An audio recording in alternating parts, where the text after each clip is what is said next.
সব কিছু মেনে নেওয়া এটা দুর্বলতা না, এটা একটা আর্ট। একটা সময় ছিল প্রতিবাদ করতাম, প্রশ্ন করতাম, জবাব চাইতাম, কিন্তু এখন বুঝেছি সব কিছুতে প্রতিক্রিয়া দিলে মনের শান্তিটাই হারিয়ে যায়।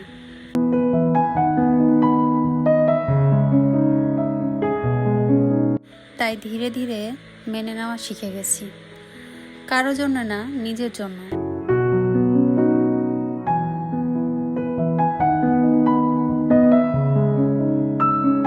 কারণ সবকিছু পরিবর্তন করা না গেলেও নিজেকে নিয়ন্ত্রণ করা যায়। এই মেনে নেওয়াটাই আজকাল বেঁচে থাকার একটা স্কিল বলতে পারেন।